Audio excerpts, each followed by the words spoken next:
feel like Mary has great artwork too behind him. Oh, wait. Okay, I'll show you my leopard picture. That's from South Africa that we took 2 years ago. Ooh. There you go. Very nice. You can see my mess behind it. Great. So you took that photograph yourself? Either me or my husband. I don't know who had the camera at the time. So. Very nice. Welcome, everybody. Welcome. I think there might be some people still trickling in, but let's go ahead and get started. So again, welcome, everyone. My name is Paulo Banaag, and I'm a career and academic counselor at Glendale Community College. I am joined by career counselor Stephanie Yao, student equity counselor Kevin Dimatulak, and history professor extraordinaire Hazel Ramos, as we welcome you to our APIDA professional career panel. Before we begin, I want to remind all attendees to please sign into the chat provided by Joanna. If you have any issues with signing up, please directly message Joanna. I think she's somewhere in the room. Hi, I'm right here. There you go. She had a letter J. If you may have any questions during the course of the panel that you may have for our panelists, please actually direct them towards to me. You can privately send a chat to me, Paulo Banaag, and I will address them towards the end of the panel. Also, a short survey will be shared in the chat by Joanna towards the end of the event or throughout the event. So please take a couple of minutes, please, to complete the survey for us. If any registered GCC students would like to be eligible for the raffle, please be sure to complete the post-event survey. The last survey question will ask you for your GCC ID number, which will actually enter you into a raffle. We also have ASL Interpretation Services provided by Christina and Guthrie. Nice to see both of you. And closed captioning provided by Julia. And you can enable closed captioning by selecting live transcript and enabling captions. Thank you again all for being here.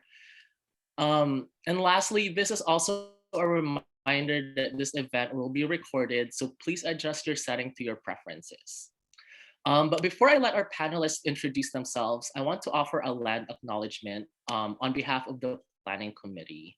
Every community owes its existence and vitality to generations from around the world who contributed their hopes, dreams, and energy to making the history that led to this moment.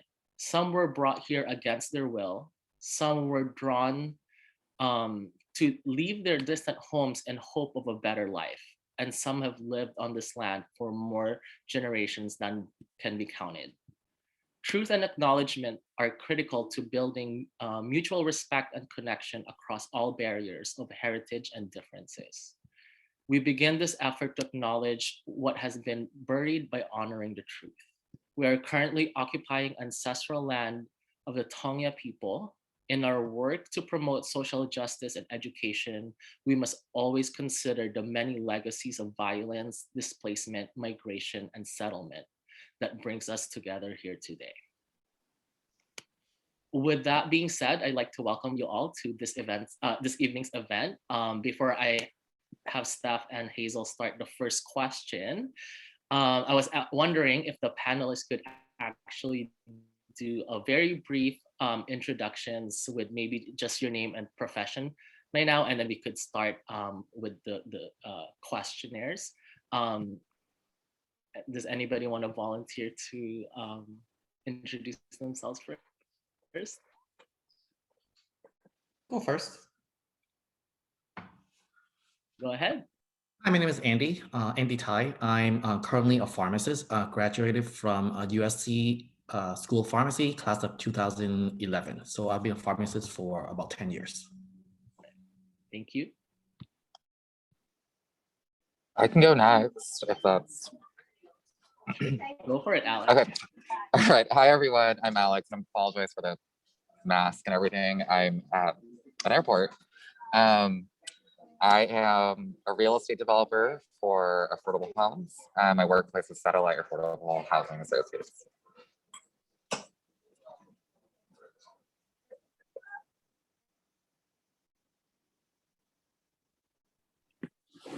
Hi, good afternoon.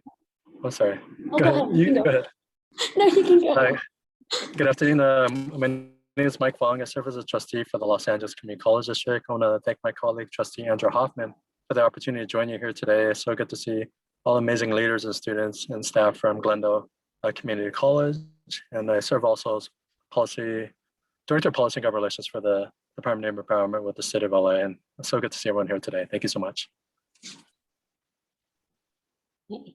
Hi, everyone. My name is Brandy Hutala, and I am a general dentist.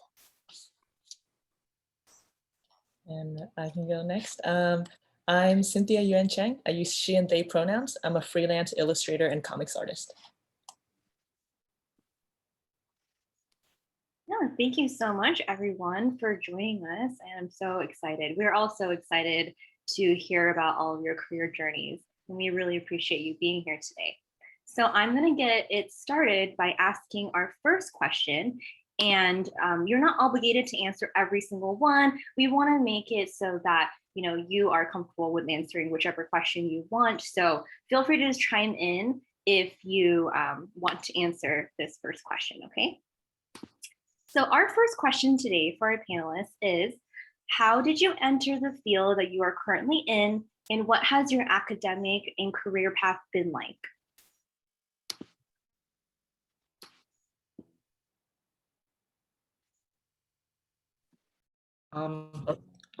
I start first, might as well. I'll just go first. I think that like I'm a pharmacist, as I said. So for me to choose this career, I think it's sort of follow somewhat of an Asian culture traditions. Like if you're with Asian parents, they want you to be some kind of healthcare industry or lawyer or engineer, and it's sort of like embedded in our family. That's what we should do, and that's how I started my college, being a biology majors, and then graduated. And then at the time, I was kind of like confused and like, I don't know what I want to do. I actually volunteer and work as a pharmacy, and then actually get to really enjoy the aspect of working in pharmacy. And that's how I, kind of push myself to apply for pharmacy school and actually, now become my profession. And I actually really love it. And besides just a pharmacist, I'm also a retail pharmacy owner. So I also have like a business aspect into pharmacy. I'm currently I have a retail pharmacy locally in Rosemead, California. And I also have an oncology infusions pharmacy that's more specialized in chemotherapy in Anaheim. So that's kind of how I started my journey and my profession as a pharmacist.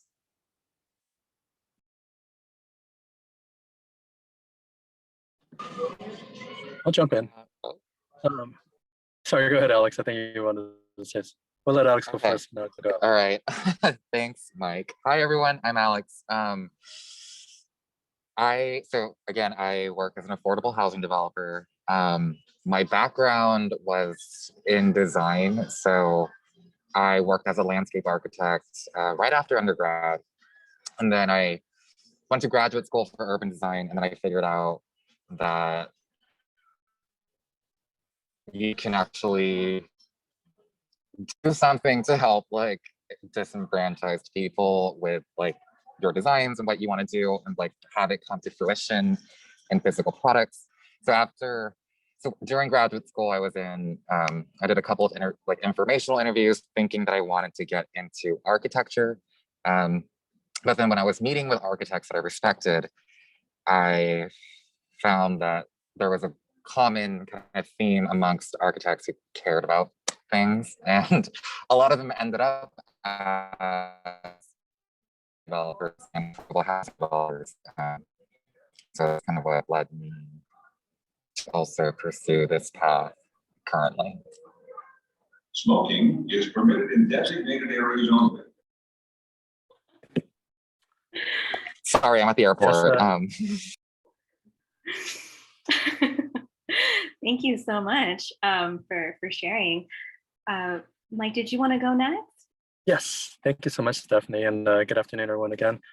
In terms of how I entered the field that I'm currently in, we're having a chance to work in local government now for about close to 20 years, but had always been involved in the community, and especially in the Chinese American community and Asian American community and around Chinatown and the greater Los Angeles area and the San Gabriel Valley, and had a lot of friends that were working for different elected officials, that were working for folks at the state level, city level, and federal level. And I thought what they were doing was really amazing and a great opportunity. So I chatted with them and kind of got a sense as to what they were working on and how we can work together.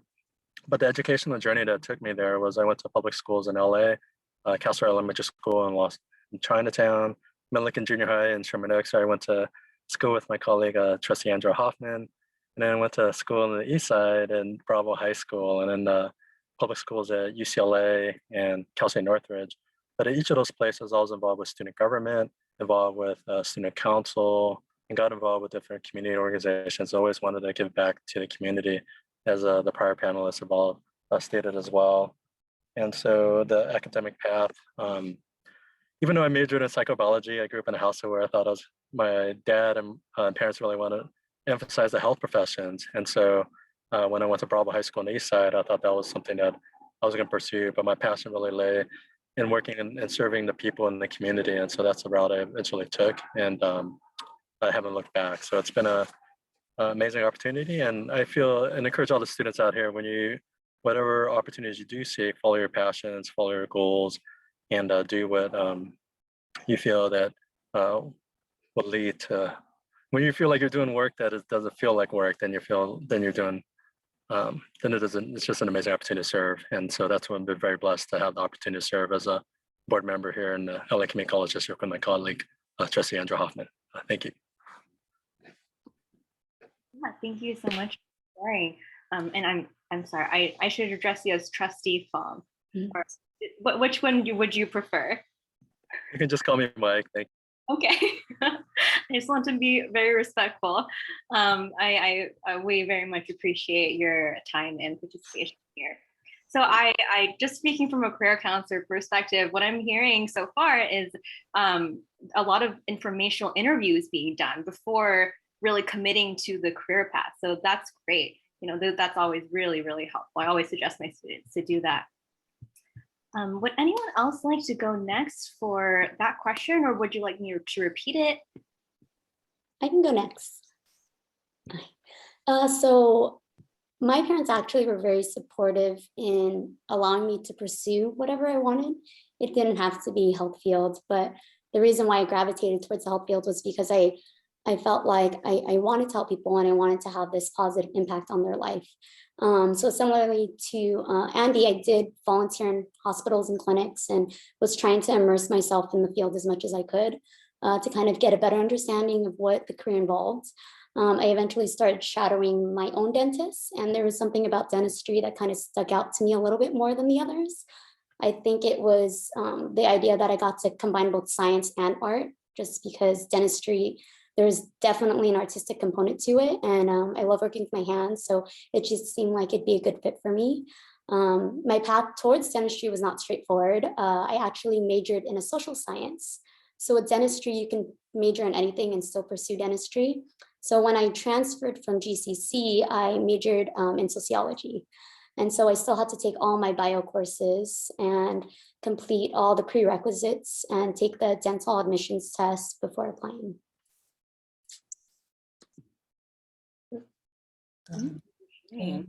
I can share a little bit about my path as well. So I did a lot of art classes and visual drawing things as a kid through like small to high school. And then I just had done so much of it that I kind of felt like I didn't want to make that my job. So I entered a state school, the University of Pittsburgh, to kind of undecided. But I did keep taking some art classes, and just as I was taking those art classes, it felt really strange to have that piece of myself missing. The classes weren't very fulfilling, and I just decided that I wanted to really take my art study seriously. So after 1 year at the University of Pittsburgh, I transferred to an art college, the Maryland Institute College of Art in Baltimore, Maryland.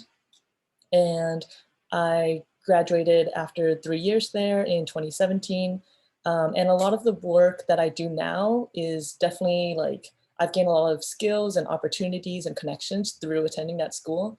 I would say that's not the path that everyone needs to take to become a professional illustrator or professional artist, but that's my path. And I worked on the Google Doodle team out of school as a contractor because of my, some of the alumni from my school was on the team. And yeah, and there are 2 graphic novels on my plate at the moment. And I met the editors that I'm working with through guest talks and reviews at my school. So very, you know, grateful for the opportunities that have been granted to me through my experience. Wow, that's awesome. So a lot of networking, that's what I'm hearing, and connecting with your alumni too, in order to really network and advance in your career path. And I don't know if the audience knows that the illustration that's behind you is an original. It's one of yours, and it's absolutely beautiful. So I believe everybody has shared for this question. And Hazel, would you like to ask the next one? Hi, Stephanie. Absolutely. Hi, everyone. Thank you for being here. And thanks to our panelists for taking the time to join us this evening to share your life stories. And I hope that for those of you who are students in our audience, that you can really get an appreciation for what our panelists did, you know, the activities and the experiences that they went through as students, and that how that helped them basically figure out what it is that they wanted to do as a career. So I hope you can appreciate that. So I'd like to ask a question regarding your identities, and that which of the identities are salient for you, and how do you think that has affected your major selection when you were an undergrad?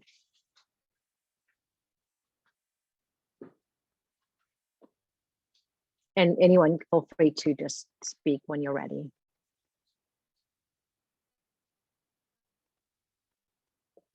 I can hop in with this. Thanks, Cynthia. Yeah, some of my identities. I'm a queer Taiwanese American and child of immigrants. And I think that there's, you know, the typical narrative of children of immigrants being dissuaded from pursuing creative studies.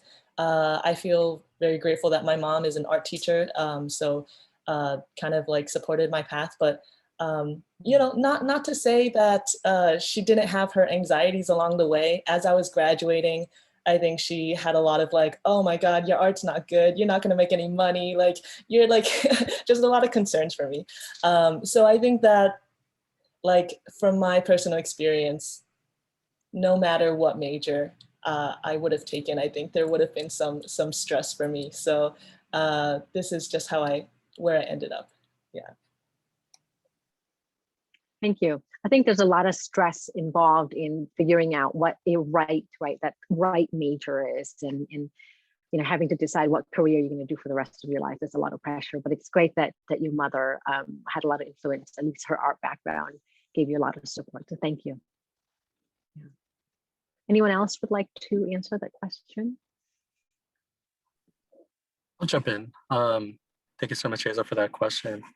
In terms of identities, I consider myself a Chinese American, Asian American, and somebody who grew up in LA and Southern California. In terms of majors, when I did go to UCLA, I started off with political science, then I changed over to biology, and then I think for students when you transfer, and then I changed over eventually to psychobiology.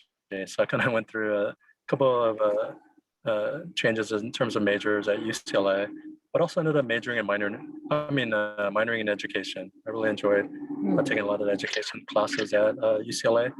And so I did the psychobiology and a minor in education during the time that I was at UCLA. So, and then I think I might have mentioned earlier, but I know other people kind of touched upon it too, but I grew up in a house. So my sister was a doctor and went into the health professions. I did a lot of work in the health sciences when I was at UCLA, but ultimately my passion was serving the people and serving the community. And so that's the route I eventually took. I was growing up and I always thought that that I thought maybe I would serve in the health professions, similar to Bran and to Andy. But I think in terms of serving the people in the community, it's been a great opportunity as well. So thank you. Thank you, Mike. For me, I'm a gay Asian American, Chinese, and I think that actually for me, being in LA, and I went to UCLA for my undergrad and went to USC for grad school. I think it's very stereotypical in a way that we are surrounded in a community very diverse. At the same time, it's very. So I think it's a blessing because for me, I never feel that I do not belong. I feel like everywhere there's always a sense of community. There's always a sense of there are people that are gonna help you along the way. So I'm very blessed in that sense.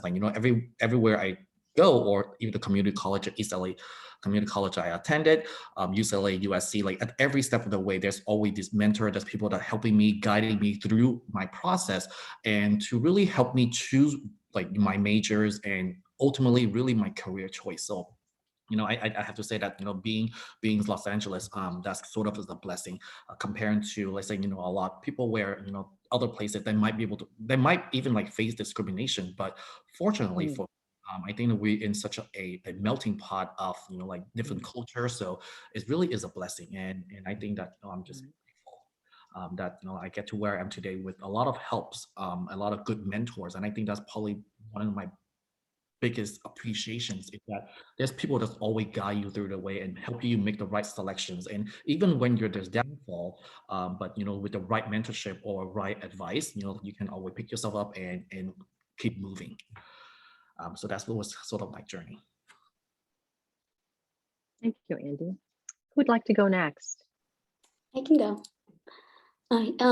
So much like Andy was saying with mentorship, so I'm Filipino American, and I knew from the get-go that I was going to pursue dentistry and go into the health field. So at some point I would still need to take all those bio classes. So I use it as an opportunity to major in something that I actually was very interested in, which was sociology. And I actually see Professor Kamei that's in here. So hi, Professor Kamei. Definitely one of the influences and mentors. Hi. Because for me, I look at the health field as, not just treating teeth. I'm not just treating teeth. There's a whole person connected to those teeth who are connected to a family, connected to community. And so all of those factors, social factors, socioeconomic factors will play into, maybe their health status, their health conditions. And so for me, I thought it was important for me to kind of explore that field and to make myself well balanced in that sense. Great. Thank you, Brandy. I can go. So what identities are salient for me? I think okay, so sorry, I am a queer Korean American. I'm a GOSD grad. And so my being Korean and being an immigrant, I'm first generation. We New York State first, and we went to LA, we went forth. And so I guess embedded in my childhood with this was this notion of ethnic enclaves. There was a K-town in LA and there's a K-town in New York. And so that always got me thinking about how certain design in certain ethnic enclaves, such as Koreatown, is different from pick any other ethnicity than their ethnic enclaves. And so I think that's what first got me fascinated by cities. And then I kind of jumping onto that, I've found that a lot of cities are often dictated by design, street planning, buildings, which kind of propelled me to major in what I majored in. And so that's environmental policy and environmental design. I think that's all I had to say about that. So. Thank you, Alex. Did we get everyone to answer that question? I think so. I love the pattern here of sort of stepping outside of the box of stereotypes, right, as Asian Americans.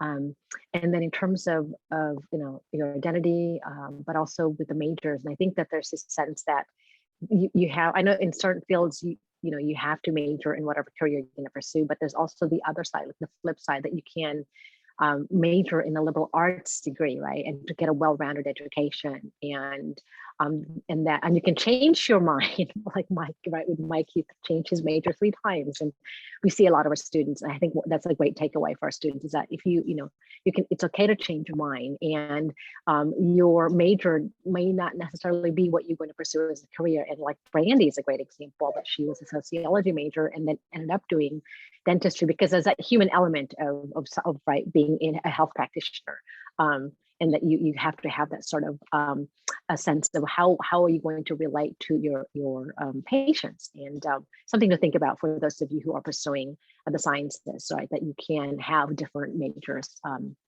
in what it is that you're going to pursue for a career. So thank you to the panelists, and I think we have 3 more questions, and Stephanie's going to ask the next one. Thank you so much, Hazel. So my next question, and this may have already been touched upon by by just the answers from the previous question. So if there's anything you'd like to add, feel free to. So this question is, how have your intersectional identities affected your career choices? So just to define it for the audience, so when we talk about intersectional identities, we're talking about the overlap. Oh, did it cut out for a second? Oh, so when we're talking about intersectional identities, we're talking about the overlapping identities that we all hold, the multiple identities that we all hold, that intersect to create a unique lived experience for each one of us. Start, since I went last time. So I mean, I grew up in a pretty Christian, traditional Korean household, and I guess like embedded in that, I was queer. So I guess I've always, and like I was lucky enough to not grow up in like a homophobic household, but I guess kind of embedded in being queer, Korean, and Christian was just kind of an innate rebelliousness. So I was always kind of like, I don't care if you want me to do X, Y, Z, go into like, you know, like I'm just gonna pursue what I wanted. And so I think kind of being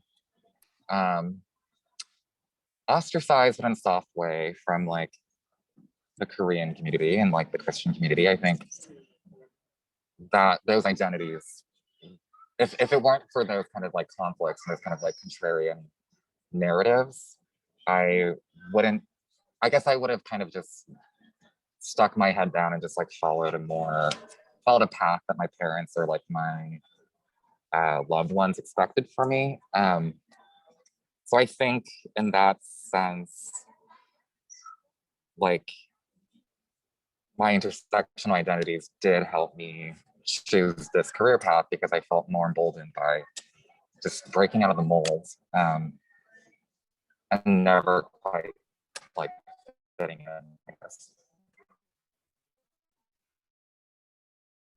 Thank you so much, Alex. Who would like to go next for this question?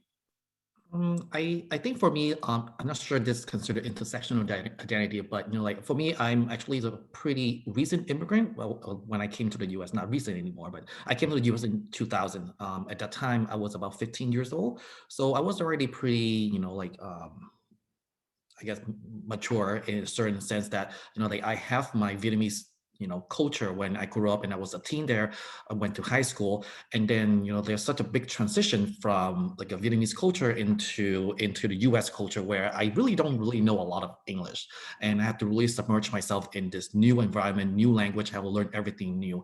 And I think because of that, it made me realize that if I want to be able to live an American dream, I have to work harder than most of my classmates or most of the people that kind of grew up here, because they understand the culture and understand the language. But for me, like, you know, I don't know anything. So, you know, like part of me, like I remember when I first come to the US, you know, like I could pick up a random books from the library, and I actually went home and I would read that book, and every single word I do not understand, I would find a dictionary and actually write it down. It took me about like 3 months to read the entire book because I would not know, I would always say like 70 or 80% of the words in there. But because of that, I actually learned a lot.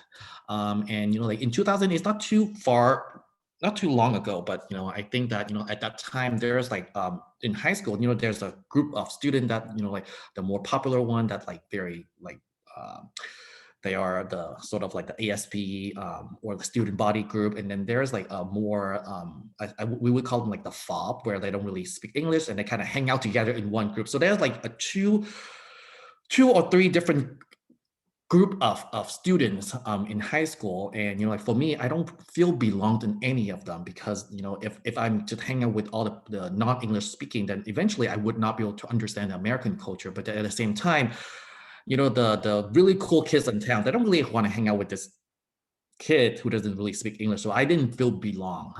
But because of that, I actually quit high school and I went to community college and start community college at 11th grade. So I didn't even finish my high school because I didn't feel belong.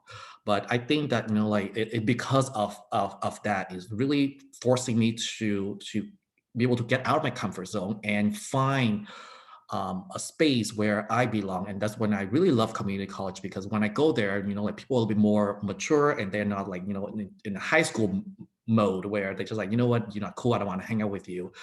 So that's sort of like my first step of, like coming into the US and get to exposed to all this different thing and really identify myself and find out, where I belong and how I should proceed, instead of let's say, like just accepting the faith of my high school where, like if I don't belong to this English speaking group, then, like I only be able to go into the non-English speaking, which I did not want.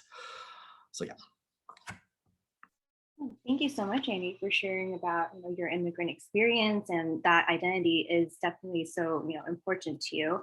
It's definitely considered one of our intersectional identities. And coming from a family of immigrants myself, I have a lot of respect for anyone who had to learn English not as a little kid or as a baby, and having to acquire the language when you're older. So yeah, thank you for sharing your journey. Would anyone like to go next? I'll go. So I think that, particularly from my personal experience with intersectional identities, I think it's affected the way a lot of people can perceive you. So for me personally, I'm Filipino American, I'm 4'11", or I like to say fun-sized. I'm female. And so a lot of the times they look at me in scrubs and they expect, oh, you must be a nurse, right? Because that's the stereotype. All Filipinos, they're nurses. And so for me, it was more so that I guess my intersectional identities are quite the opposite of what people expect, especially when I say, I'm a dentist. But even then, I get people, grocery store, if I'm getting my nails or hair done, or if I'm in the, getting my blood pressure taken, people ask me, oh, so what do you do? And I say, I'm a dentist. They're like, oh, okay, so like, do you assist the dentist? Like, what do you do? Like in their head, they still don't accept that like someone with my physical appearances and these intersectional identities equates to someone being capable of being a dentist. And so it's quite interesting how that kind of plays a role in people's perception of you. And so, but for me, I think it's just worked out in my favor, because oftentimes people go to the dentist and they're very fearful. So when they see someone petite like me, they're a little bit less intimidated. And also being female, I have smaller hands and a little bit more of a delicate touch. So, when you're trying to work in someone's mouth, that kind of helps out in my favor. Yeah, it sounds like you are the perfect dentist, actually. And I think that it's so important that you are in these spaces, because you are providing such great representation and especially anyone else in the audience who wants to be a dentist and maybe share any of those identities. This can be really inspiring. So thank you. Would anyone else like to go next? Or if you'd like me to repeat a question, I can also do that as well.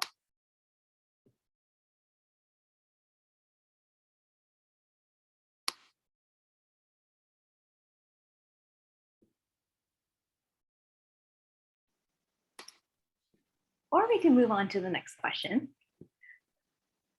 So thank you so much for all of your answers. Hazel, would you like to ask the next one?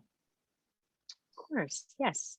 So the next question is, how did your AAPI identity factor into you navigating professional spaces? And feel free to chime in whenever you're ready. I'll jump in. Thank you so much, Hazel, for that question. In terms of the question, you know, a lot of times as Asian Americans, you might be the only one in the room who happens to be Asian American. And so really making sure, especially in these times right now that are very challenging, that we see a lot of attacks on our most vulnerable, our elderly, in our community, really got to make sure that we amplify our voices and we make sure that our voices are being heard and that we speak up. And then we open the doors for folks coming in behind us as well. You hear a lot of amazing panelists here today and all the students that are in the audience. Anything that we can do to support you and your endeavors, please reach out to us. I'll put my contact email in the chat later. But in terms of politics, and I think Andy mentioned it, but somebody mentioned that we have folks that we stand on the shoulders of giants who've come before us.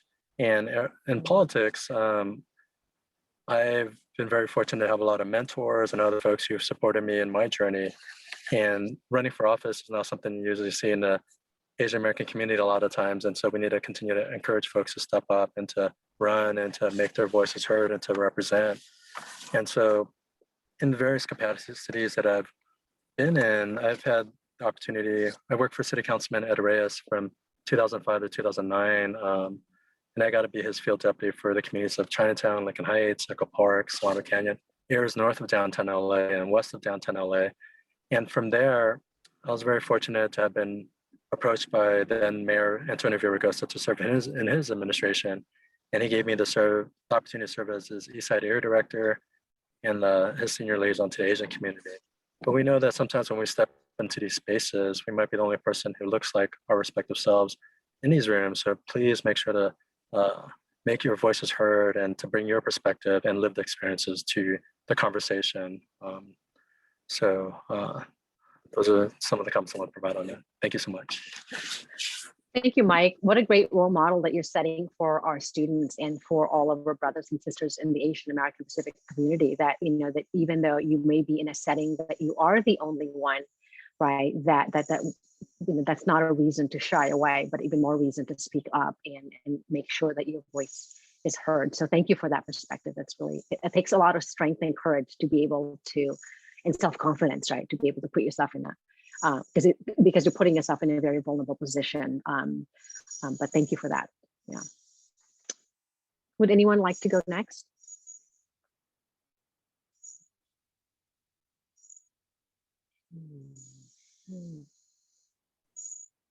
I can go. You, for me, as I mentioned, Filipino American, I have a very youthful appearance. And so, you know, obviously trying to go into a professional space, a room full of people can be very intimidating. So one thing that I found that helped me was just dressing professionally, because when you dress good, you feel good, right? And so actually when I went in for my dental school interviews, I enlisted the help of my uncle who's in academia, and I asked him to help me.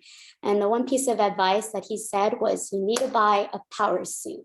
Invest in a power suit, because if you invest in a power suit, you have confidence. You can go in that room, you can command that room. You're not scared of, you know, introducing yourself to people, presenting yourself, getting out of your comfort zone.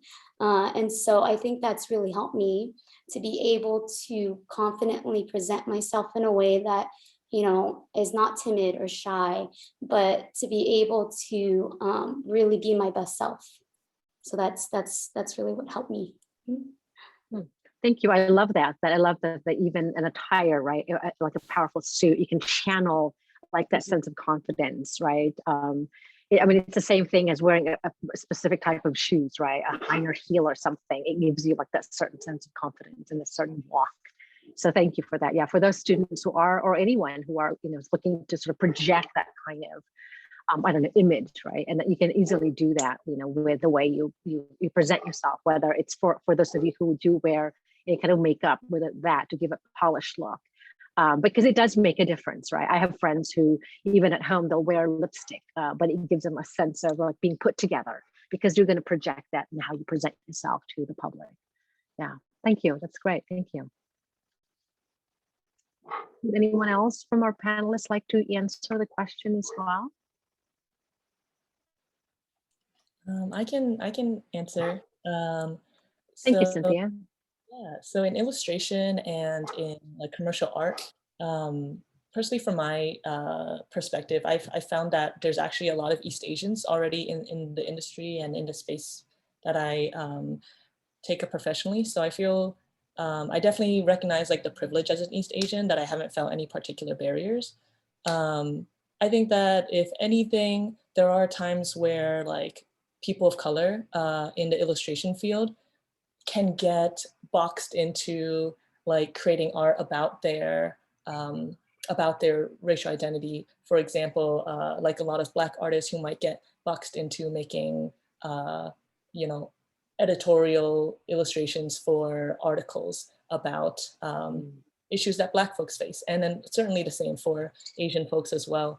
And then because of kind of not really wanting to be boxed in by what people just see as my race, I started to, explore other parts of my identity within my work.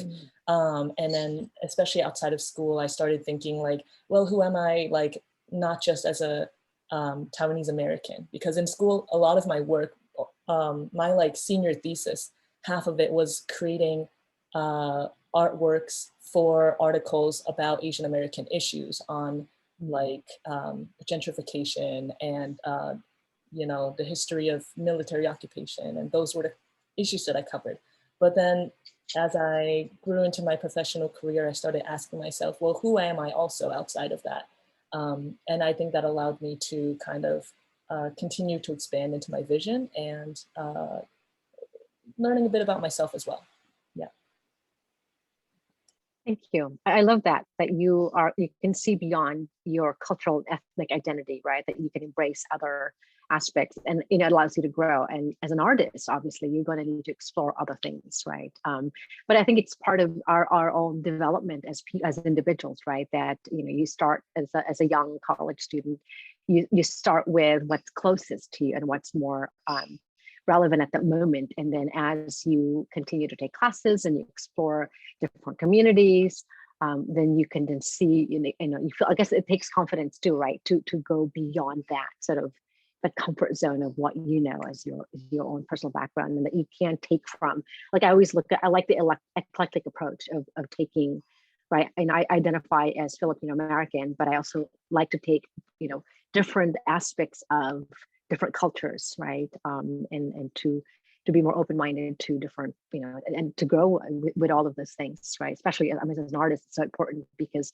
then it allows you to create all kinds of things that, you may not necessarily be relevant to you right now, but it's part of how have you taken in all the different parts of the world. Thank you. Kind of just piggybacking off of what Cynthia said.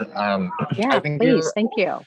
I think you raised a really good point when you said that oftentimes POCs or folks of color can oftentimes be pigeonholed into sort of like purely political work or purely other kind of like identity-based work. And like, I see this often in my field of work, which is like development, because I work in the world of affordable housing. There's a lot of kind of like social justice oriented projects that happen. And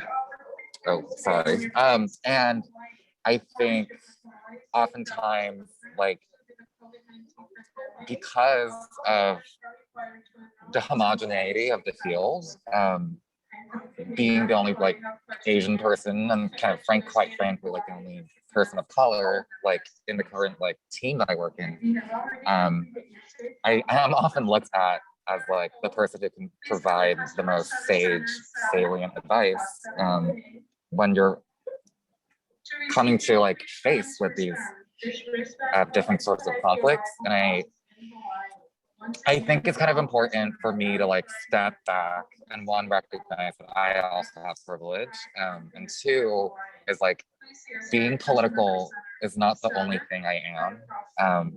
I think I can, I mean, there's politics involved in everything, but I think like stepping back and kind of just like, because those are the projects and those are the jobs that often cause you the most emotional duress or often causes the most complex. And so sometimes it's also like advocating for your own sanity is like, please stop pigeonholing me into like certain justice oriented projects. Like I'm capable of designing buildings for other XYZ identities too. And I think that's, so thanks Cynthia for bringing it up. Thank you, Alex. I actually have a follow-up question for you, but since you are working with, housing that sometimes deal with social justice issues, so do you ever feel, like, I mean, you seem to be open to not being pigeonholed to a particular mindset, right? But do you ever feel pressured, right? Since you are the only person of color in your team, and then but do you feel pressured to pursue, a social justice oriented approach to, dealing with a particular project or just in general? I guess like that's a very loaded question for me because I feel like I bring kind of politics just daily, kind of like what I just by existing. But I do try my best because I am from kind of like a more working class background. I do try my best to try to incorporate like housing first policies, no eviction policies in my work, even though some go contra like my supervisors or what my company wants of me. I hope that answered your question a little. I did. Sorry, okay. You got cut off for a moment. I'm trying to read the transcript. You were saying that you bring in like your working class background into your interactions with your team, and then you're able to provide sort of that perspective, right?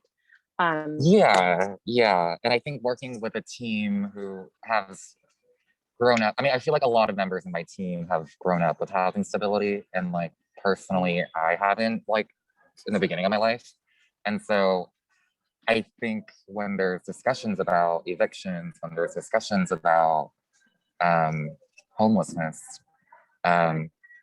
I guess like just having seen it, and I guess like, been closer to it than a lot of other people, it let me, yeah, I guess it just kind of naturally kind of shapes your perception. Right. Yeah, I think it's very challenging for individuals who come from privileged backgrounds and to try to, not that they can't understand the perspective of those who are less privileged, but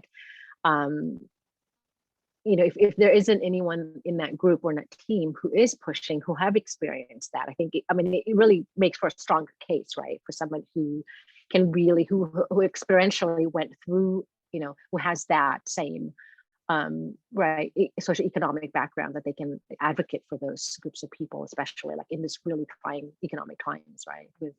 With you see more and more homeless people in the tent encampments in Los Angeles. And so how do you advocate for them, right, in a way that can be understood by those who don't come from that, who do come from privileged backgrounds? Yeah.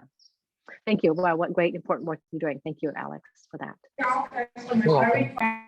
Yes. Anyone else would like to answer that question about navigating professional space, with regards to your API identity?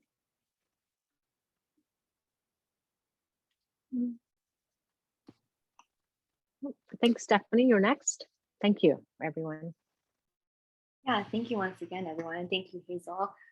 All right, so our next question is there anyone in APIDA history or your own personal life who has particularly inspired you and the work that you do?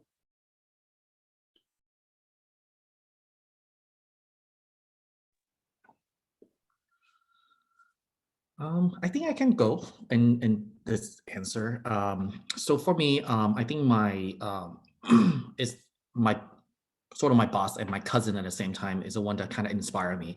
So after I graduated from undergrad, I actually don't really know what I want to do. I know that I want to go to the healthcare field, but it's just that there's so many choices, you either going to become a doctor, pharmacist, dentist, ophthalmologist, like, like there's a lot of choices. And I actually took 2 years off before I applied to pharmacy school because I really want to make sure that this is exactly what I want to do.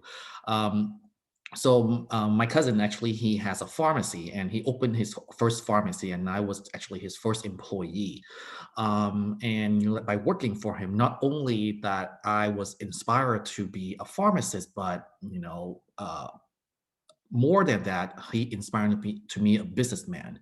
And I think that's where I am today. I would obviously I'm a pharmacist by trade, but I would identify myself as a businessman more than a pharmacist, because like after 10 years of being pharmacist, now like I operate and run pharmacy. I'm more of a business person, and I think that like through his working for him and mentorship and coaching, like he really inspired me to be a business person. And like my goal has always been like like trying to like entrepreneurship in different aspects of pharmacy and healthcare, provide opportunity for like let's say young pharmacists or people that kind of want to venture out and be a business owner, sort of like create a legacy of themselves. And I think that like that's where I really got inspired to really be something more than just working for someone, be able to create your own dream and really build, like I said, build a legacy of yourself in your business, because you get to really dictate how you run your business and how, especially for us, like how do you serve your community? Because the pharmacy that I own is in Rosemead. So there's a lot of like, Chinese new immigrant, English is not their first language. Really to serve the community where you be able to speak their language, understand their culture, so then they don't feel lost in this whole mess of healthcare fiasco that, like a lot of times they just don't know how to navigate through, and be able to be there and speak the language and really helping them and be more than just I would say like a CVS or a Walgreens where you just drop a prescription and you just fill. But then, like as a retail or community pharmacy, you really be able to create a lot of programs and such, and working with like pharmacy school to have the student to come in and provide a lot more opportunity. And I think that's what I learned while working for my cousins, who he is an Asian American also. Yeah, thank you so much for sharing. So, it sounds like it was the support you got from your cousins, your mentors, that also really inspired you to adopt more of this entrepreneurial mindset, which is so important in today's world of work as it's changed. I think that having more of an entrepreneurial mindset for all industries is, that it's much more important now than it used to be. And I love that you shared about how you have community programs too in your community pharmacy, because that's something that I don't think everyone just thinks about all the time, that when you immigrate to a new country, that you also have to get acquainted with the healthcare system as well. And that can be so confusing. Like even I'm confused about my own health insurance sometimes. So can't imagine going to a new country. Definitely is a very complicated field where you come in and a lot of times you have no idea why you have to pay for a certain thing and why you don't have to pay a certain thing, especially as this elderly in the Medicare, and navigate through Medicare when you turn 65, all different plans to purchase, enroll in, there's going to be penalties. It really is complicated, and you really need someone that really understand this complex of healthcare in order to be explained it to this elderly grandma or grandpa who really doesn't really have a lot of help. And like sometimes their kids might not even understand, and they have to work long hour, or sometimes they do by themselves, and like living in a senior living or a nursing home, and having the support of a pharmacy is really mean a lot for them. And that's what I really enjoy too. Yeah, and I think that really speaks to why representation is so important in all fields and all industries. So thank you for all of the work that you're doing for the community. Would anyone else like to answer this question?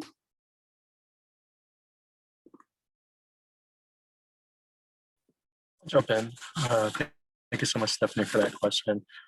And in terms of folks that inspired me, I'll say my parents, both my mom and dad, were public servants, civil servants. My mom worked at the Chinatown Library for over 40 years. So I kind of grew up at the library. My dad worked for the County of LA as a patient financial resource worker at County USA Medical Center for over 35 years.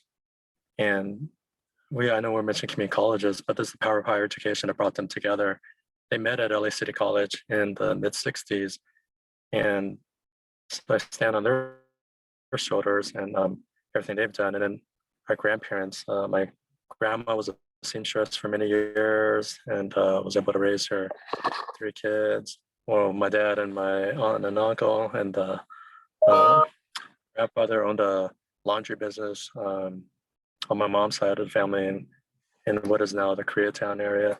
So I know people were mentioning entrepreneurship, but my grandfather, he had the wherewithal to open up his business as a laundry, and my mom would share stories about how she would go to school and then work at the laundry business after school every day.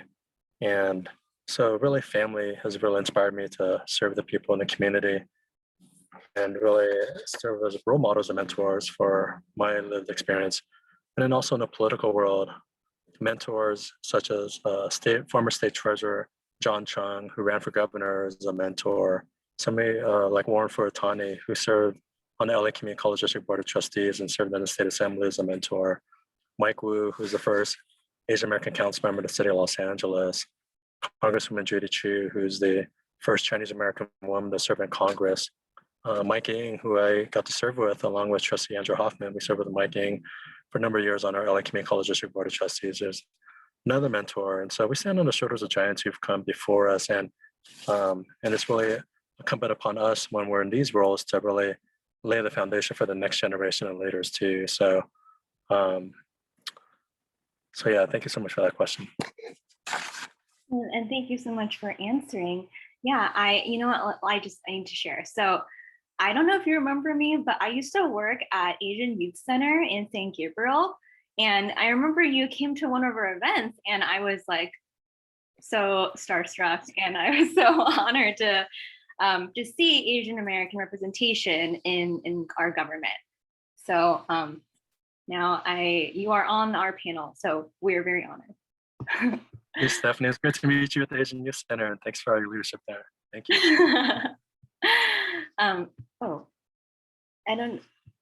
Alex is back. Okay. Would anyone else like to share about this question about is there anyone in APIDA history or your own personal life who has particularly inspired you and the work that you do? I can share.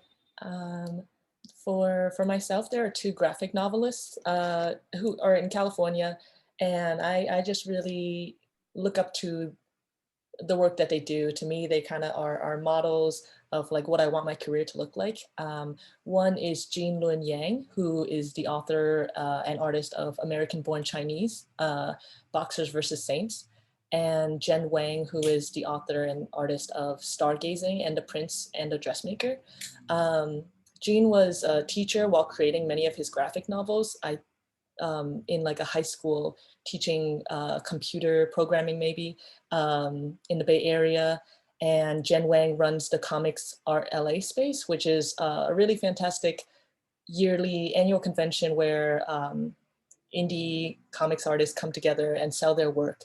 And I think just both to me stand out as examples of like collaboration and community, and just recognizing how to contribute to the people around you. They're really super friendly, humble people. And the stories, the graphic novels I mentioned have such like, the storytelling is just so human.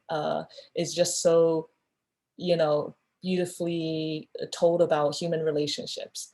And yeah, it reminds me to branch outside of just what my day job is, whether that's engaging in community, usually very thankless work, whether it's doing a little teaching as I do, and just in general sharing support with the people around me. Thank you, Cynthia. So it sounds like those other the graphic novelists also inspired you to create your own graphic novel. And I am so thrilled to, see what your graphic novel is going to look like when it's all finished. And I'll have to make sure to check out those other artists that you shared about as well. It's really cool. Thank you. Yeah, I'll drop it in the chat. Yeah. Yes, please. All right. Does anyone else want to share about this question? I can share. So one of my long-term goals is to eventually go back to the Philippines and do some missionary work.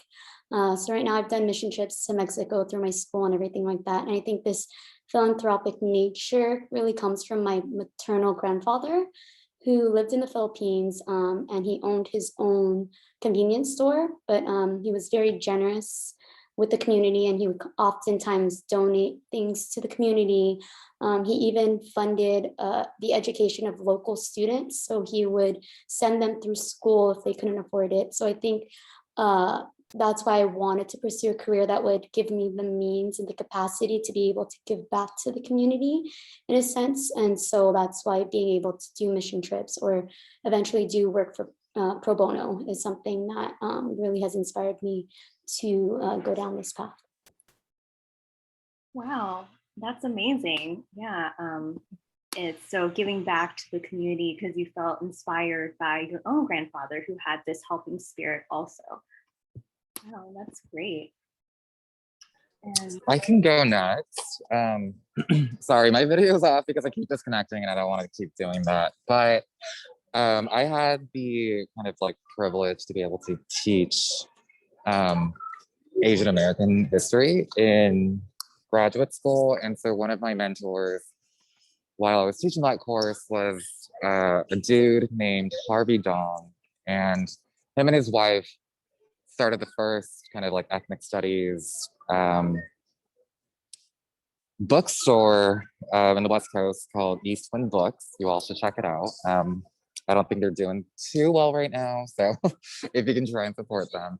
But they were also part of the Third World Resistance, who fought for the importance of like recognizing ethnicity and ethnic studies, eventually creating those departments in San Francisco. And then it kind of made me believe, because I guess my own internalized racism always saw Asian Americans as more like less political, less kind of firebrandy. And I guess being part of those movements and being part of those classes,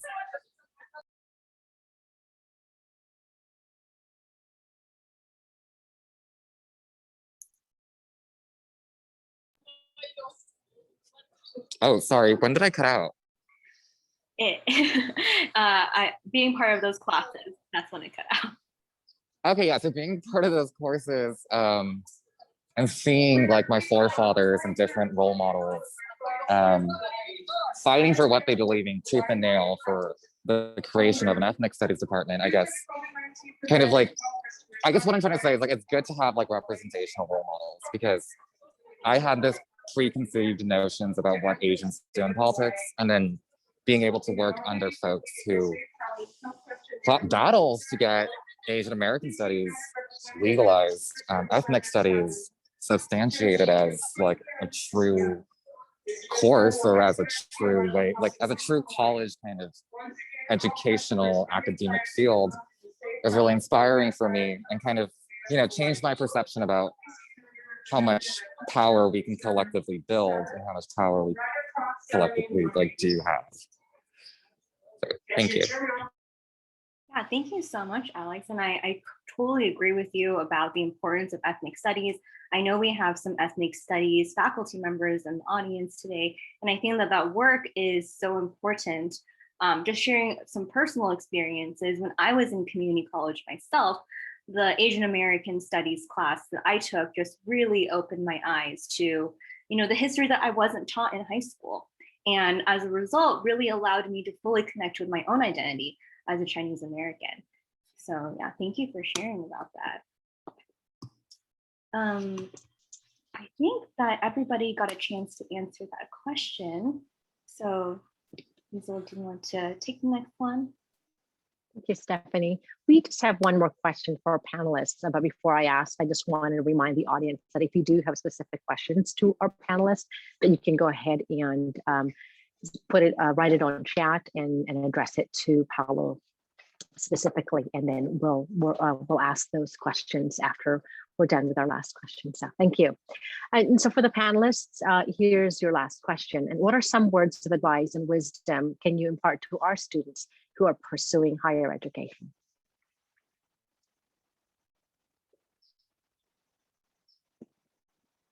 Who would like to go first?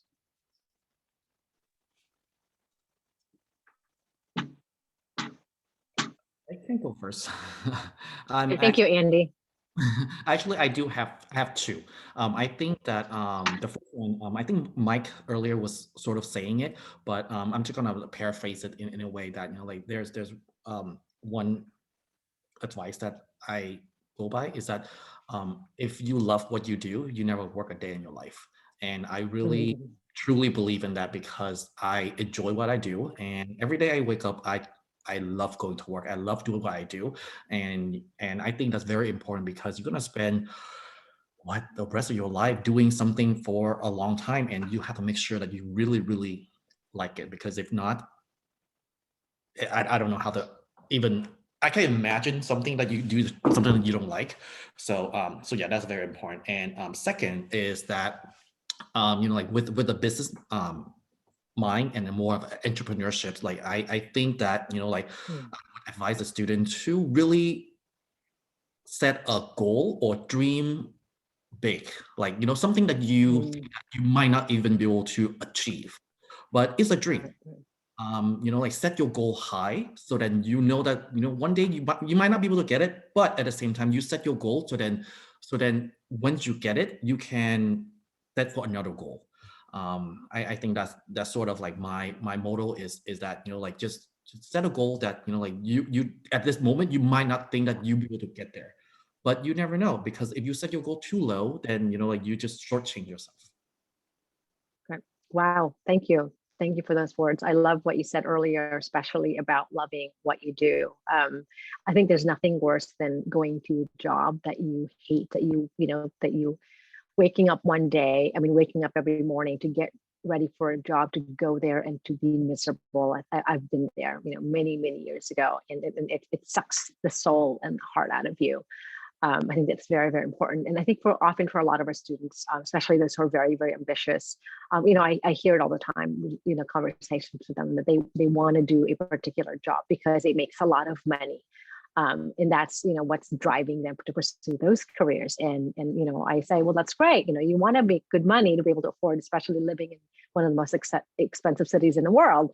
But you want to, like it, and loving it is even better, right? There's nothing like loving your job. And I always tell my students that with what I do as a history professor, it's like I get paid talking about, having discussions. That's pretty fantastic, right? And so I feel very privileged that I love my job, but that's something that's so important. I think we can't stress that enough to everybody.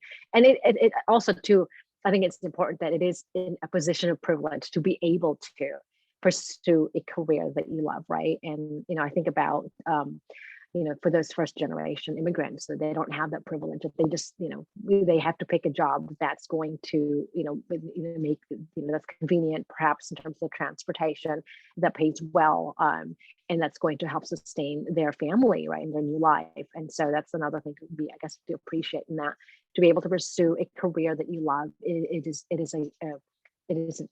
is a great privilege, right? Because a lot of people don't have that. So thank you for that. And setting goals. I guess, for those career counselors, right? Stephanie and Paula can't emphasize that enough, how important setting goals is. And so you have a sense of, right? And a dream should never be too big, right? What is that? There's a saying by Richard Branson that if your dreams don't scare you, they're too small or they're not big enough. Right. So yeah, so have the audacity to dream big and have goals is very, very important for sure. So thank you, Andy, for those great words. Who would like to go next? If I may, I think Andy and Hazel, I think you kind of said it all, but yes, go for it and reach for the stars. And in life, there are many ups and downs, and life. And we know life is a marathon, but keep pushing towards your goal and keep moving forward. And Stephanie kind of mentioned earlier about the power of networking. I didn't know I had gone to an event at Asian Youth Center, and then we're here reconnecting on this virtual platform. And it's the power of folks that you meet along the way. All the panelists that are here today, I'm meeting them for the first time. And, you know, it's the power of LinkedIn, the power of social networking, the power of community. And to all the students out there, as you get your start in your respective careers, seek out mentors, seek out internships, seek out whether it be a dentist, a pharmacist, a graphic designer, a developer, whatever your passion is, follow and do an internship in those areas. And if at the college district right now with Trustee Hoffman, we've been pushing internships and jobs at LACCD for our students. And I know Trustee Hoffman at Glendale College has really been pushing the way for opportunities for students as well. And for all the students out there, take that opportunity, take that chance. And you never know, sometimes things may work out and sometimes they don't, but at least you took that opportunity and don't have any regrets. And I don't know if anybody are basketball fans out here, but Jeremy Lin just penned something that was very powerful the other day. And he really talked about pursuing his dreams on a basketball court and that he went for it. He was playing in China recently and now he came back to the US and played in the D League. And he kind of mentioned and said, hey, I wasn't called up, but he said he had no regrets and that just go out there, push and reach for the stars and get people who are your supporters out there, whether it's family and friends that can help push you forward and to get you to where you want to go. And there's going to be a lot of bumps along the way, but as long as you take incremental steps each day and you work hard and find folks that will support you in your journey. At the same time, I put my contact info in the chat, but if there's anything that I can do to support you in your endeavors, especially folks who might be interested in politics or government, please feel free to reach out. I'm on LinkedIn, and anytime I have been very blessed to have the opportunity to serve. So I'm here to serve you and here to serve the community. So thank you so much. Thank you, Mike. Wonderful. I love what you said about the internships and how important that is. And, you know, I mentioned this earlier with Alex, there's this pressure that we put on our youth that they have to decide a particular major, that they have to decide a particular career that they're going to do for the rest of their lives. It really isn't that, right? It's a very different kind of world now where whatever job you're going to do after high school, you may not necessarily do that for the rest of your life. But I think, you know, for the internships, these are really great opportunities that before you invest years into your education and years into a career, it's like doing research, right? And get your feet wet and get to know that particular industry, that particular job, whether or not to see that you really like that. And internships are a great way, and you know, you will not have invested years into it, right? And I know that my colleague and friend Andra Hoffman, who is excuse me, Andra, forgive me, who is also our director of job placement. She does a really great job providing opportunities for students to pursue internships. So she's a great person to contact. You know, perhaps we can get her, I don't know, maybe a link to the Job Placement Center on our chat. Can someone do that? Maybe. Ah, there she is. Thank you, Andra, for putting your your email address in the chat. I appreciate that. So yeah, so the other thing that, there she is. Thank you. Would you like to say something? Say hello, Andra.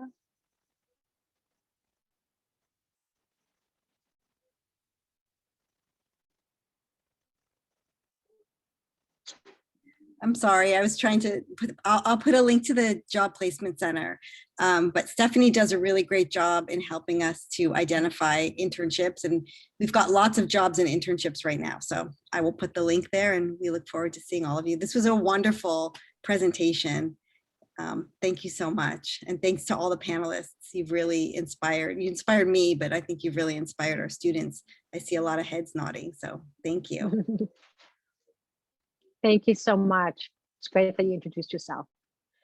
The other thing that I wanted to add to what Mike was saying about mentors and how important they are, you know, I think one of the things that it's not emphasized enough in our growth, and especially for the youth, our college students, is that how important it is to have somebody recognize your potential, yeah, right, and to work with you and to give you that kind of guidance. And but having a mentor really is very validating. I know that when I was a student many years ago at Glendale College, and doing getting very involved in student government. So Mike, we share that same background as a college student. I was in student government, and I was very fortunate that I had many mentors, and those mentors provided. I mean, it was a time of my life where I had doubts, right, self-doubts about what I was doing, whether they were right, but having mentors really, provided for me a great sense of validation that I was in the right path, and to have somebody recognize, your potential, it's so huge, right? And it's in an academic setting and also in a professional setting. And so if you can do that, if you can, find somebody that you look up to, your professors, your counselors, or anybody, somebody at your work, and do that, because it really is, it can only benefit you to have somebody who has experience in a particular industry that can guide you. So thank you for that, Mike. Would anyone else like to answer that question and share with us, to the audience, some words of wisdom and advice? I can go, and sorry, this is probably the last time you'll hear from me because I'm about to board my plane. But just kind of, I want to reiterate the mentorship thing that really just kind of opened my mind to like new possibilities and kind of new perceptions and new pathways. But I forgot which panelist who mentioned this, but she said that she majored in sociology and then became a dentist later on. And I think I really felt that, because I feel like people often think their major will always relate to the career that they will get. And I don't think that's necessarily true. I think there are so many jobs out there that we haven't heard of, one. And I think I think just kind of being more in the field made me more familiar with the different type of career paths you can choose majoring in anything. So that's just kind of my advice for college students. Don't take your major seriously, but also it's not the end all be all. Right. Thank you, Alex. I just want to add a personal note to what you said about just, majoring in something that may not have to do with your career. I was a philosophy major, and I had no intention of pursuing, law or teaching philosophy, but I recognized that it was a very important major to give me critical thinking skills and strong writing skills. And people would often say to me, "What are you going to do with your, with philosophy?" And even one, staff member at the college said to some students, "Say, look at Hazel, she's majoring in philosophy. What is she going to do? Philosophize her way to a job?" And it was just, wow, there's that kind of attitude for a lot of people that if it's a liberal arts degree, that it's not sort of oriented towards a particular vocation, that it's useless. But it's actually the opposite, right? Because this is the time in your lives that you're going to learn as much as you can and grow as much as you can, right? And I always tell my students that the 20s, right, or even the 30s for those of non-traditional students. Yes, thank you, Carl.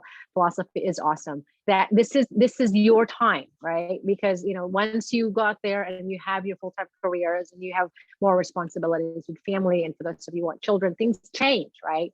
And so those are things to think about when you're thinking about your particular major, and that do it for yourself, right? So thank you for that, Alex. Yeah.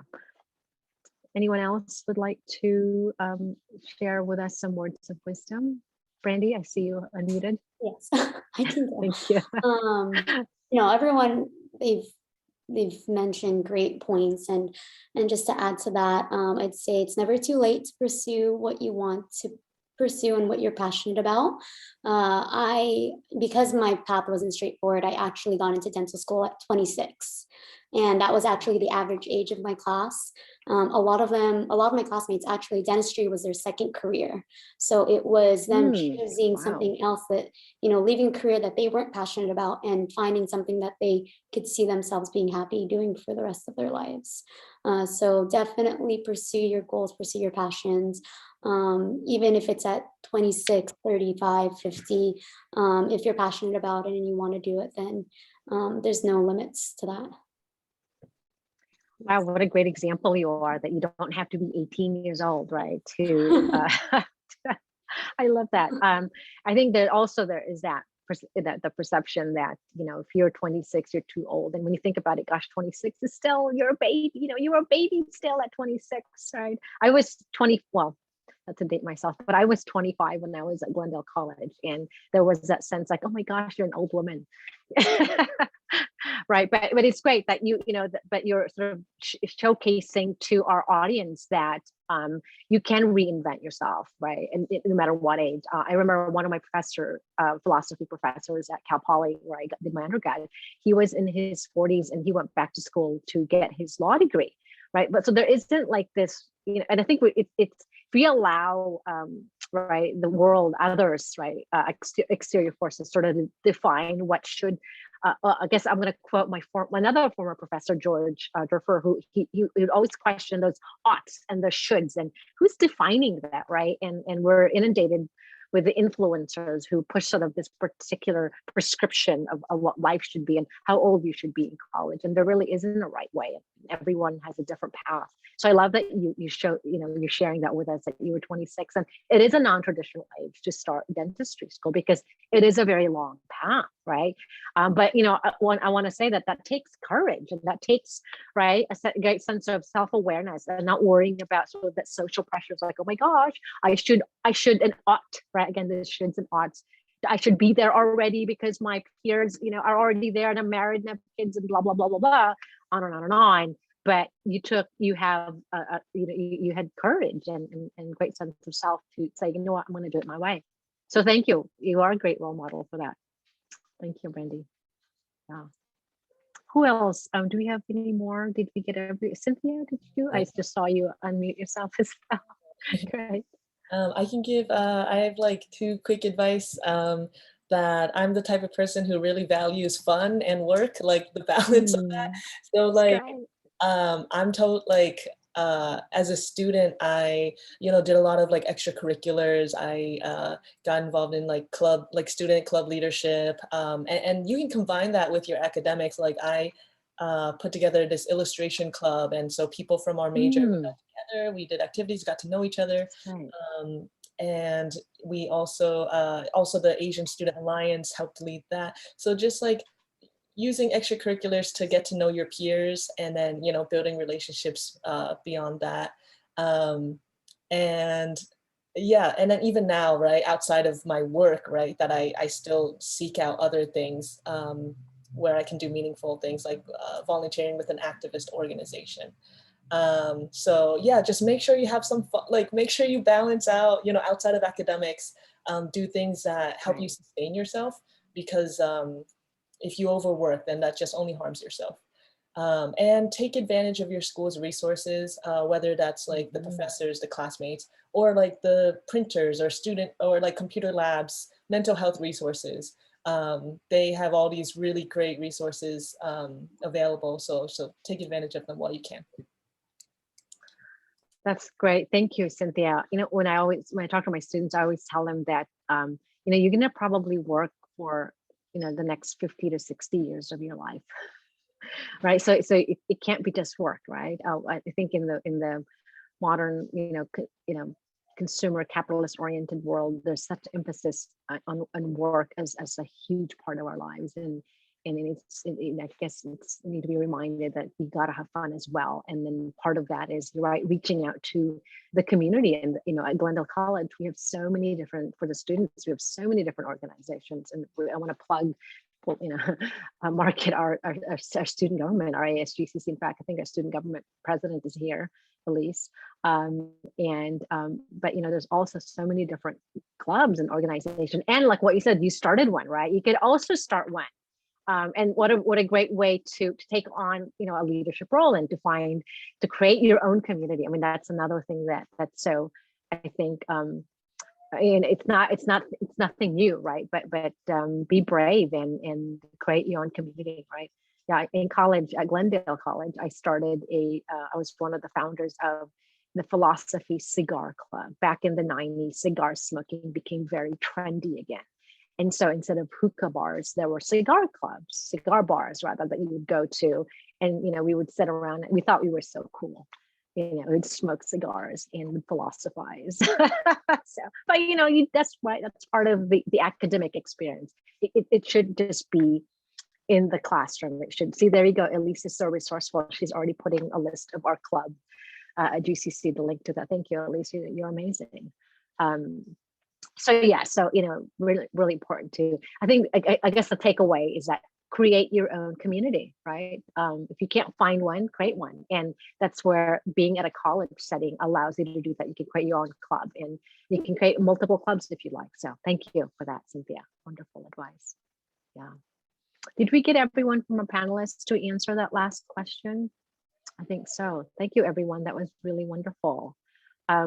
I've been so hungry for human interaction because I'm teaching mostly online classes and only one live class once a week. So this has been really wonderful to have a conversation and to feel connected to the larger community and to have that human connection. So thank you for being here. And we'll see, Paolo, do you know if there's any questions that were given to you from the audience that you'd like to ask our panelists? I want to be respectful of people's times. There actually was not any question on that, but if you anybody feel free to put it on the chat right now. I actually have a quick question. Because as a career counselor, I just love hearing how some of the panelists, I think we mentioned it already, how some of the panelists majored in one thing, but then end up in a completely different profession, right? I think Trustee Mike majored in psychobiology, and then Andy, being a pharmacist, but now being more of an entrepreneur. But my question is actually for Brandy. So having majored in sociology, did you feel any type of stigma, disadvantage, or maybe even advantage amongst the other students who is also pursuing dentistry, but might be doing the more traditional majors like biology or chemistry? How did you kind of navigate that? Yeah. Oh, hello. Okay. No, that's a great question. I felt like it set me apart from other applicants because of the fact that I didn't major in bio. And so just like you said, I had something different to offer, a different perspective and different experiences than all the other bio students. But also with sociology, we wrote so many papers, and I think that also helped me a lot too when it came to dental school. But I definitely think that it wasn't straightforward, and I still had to take all my bio classes. But like I said, I used it as an opportunity to learn about a field that I probably would not have a chance to, anyways, so that's why I decided that I wanted to go down this path. Yeah, definitely. And a follow-up question, and this is my academic counseling hat now talking. Yes. Did you take your bio classes during your undergrad, or did you finish your bachelor's first and then took your biochem and organic chem classes? Yeah, so I could have gone either way. So when I transferred from GCC, I went to UCLA. I could have taken my bio classes concurrently with my sociology major, but I didn't. So I finished sociology, and then I took all my bio classes through GCC actually, and through UCLA Extension. So that's why it took me a very long time to get to where it was. But you could have gone, I could have gone either way. It was either take it concurrently, which I actually now looking back would recommend. So take those bio classes while you're there, and then apply. And you might have to stay an extra year or so, but it's worth doing it like that. Very nice. I love that. Thank you so much. You're welcome. Oh, can I add something to what Brandy and just this idea of, Brandy and the other panelists and this pattern of different backgrounds, right? And each one of you have layers and layers of experiences, whether different majors or changing majors and sort of evolving in your careers and reinventing yourself. And I just want to say to our students out there that how important it is to, to think about, Andy, I think you touched on this, goal setting, right? And then when you think about who you are as a person, and then eventually marketing yourself out in the working world, right? Because you're going to have to do that and compete with other applicants, and that, what you said, Brandy, is what do you have to offer, right, to a particular company or an organization? But also think about that dossier, right? That file that is you. and this is something that I emphasize with my students, like what sets you apart from all the other applicants, and that if you are fortunate enough to pass through the paperwork, right, like the paper screening, okay, so you meet the minimum quals, but what else do you have, right? And so then, if you're going to go into the sciences, you don't have to be a science major. You can mix, you can mix and match, and creating sort of a very eclectic and rich portfolio for yourself, so you can present yourself and really stand out there. And that's something that I think needs to be emphasized to our students, that you don't want to be multidimensional as an individual when you're wanting to market yourself in a highly competitive global environment. So yeah, thank you. Hi, this is Kendrick. I just wanted to say thank you for sharing your stories and intersectionality. I was a sociology major, but I ended up in real estate with my family. So I know that a lot of the social sciences really does help in terms of whatever field you do. I forgot who the panelist was when they shared about how they worked for their cousin as a pharmacist and they got into business. If you ever have a chance as students to take sociology or the social science, it definitely help you in business, especially dealing with human behavior. And I know as a realtor and a broker, dealing with human relationships is really critical. And you as medical professionals, whether you're a dentistry or a doctor or a nurse or a medical assistant, you need to understand people's culture and where they're coming from, right? And reflect on your own biasness that you may have, especially in all the workplace. We talk about this, not on campus, but in the workplace, the diversity, equity, and inclusion. And that's very critical and important. So kudos to all of you. And for sharing that you're LGBTQ or you're not LGBTQ, that's very brave, and I appreciate that. As Asian Americans, that's very hard to even say out loud in the Asian community, because whether you're Korean or Vietnamese, you know how conservative families can be when it comes to that. And just to share that in this brave space on a recording, I commend you all. So thank you, and that's all I had to say. Sorry to take up space. Appreciate it.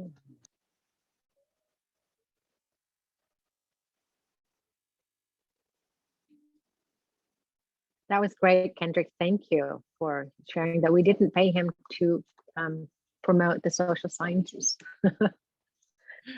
Thank you so much, Kendrick. And like I said, I wanted to be respectful of people's time. So I want to, again, thank everybody, and especially the panelists, for coming to Glendale Community College. And hopefully we get to do this again next year, and hopefully in person. I would definitely love to hang out with everybody on the panel. I feel like I would want to hang out and grab a drink or something with all of you. So thank you so much for coming. I know it's Thursday and it's in the evening. So again, thank you for coming, and I wish everybody a happy weekend. Yeah, thank you so much, everybody. Exactly what Paolo said. A drink of water. Thank you, everyone. Yes, thank you, everyone, for being here.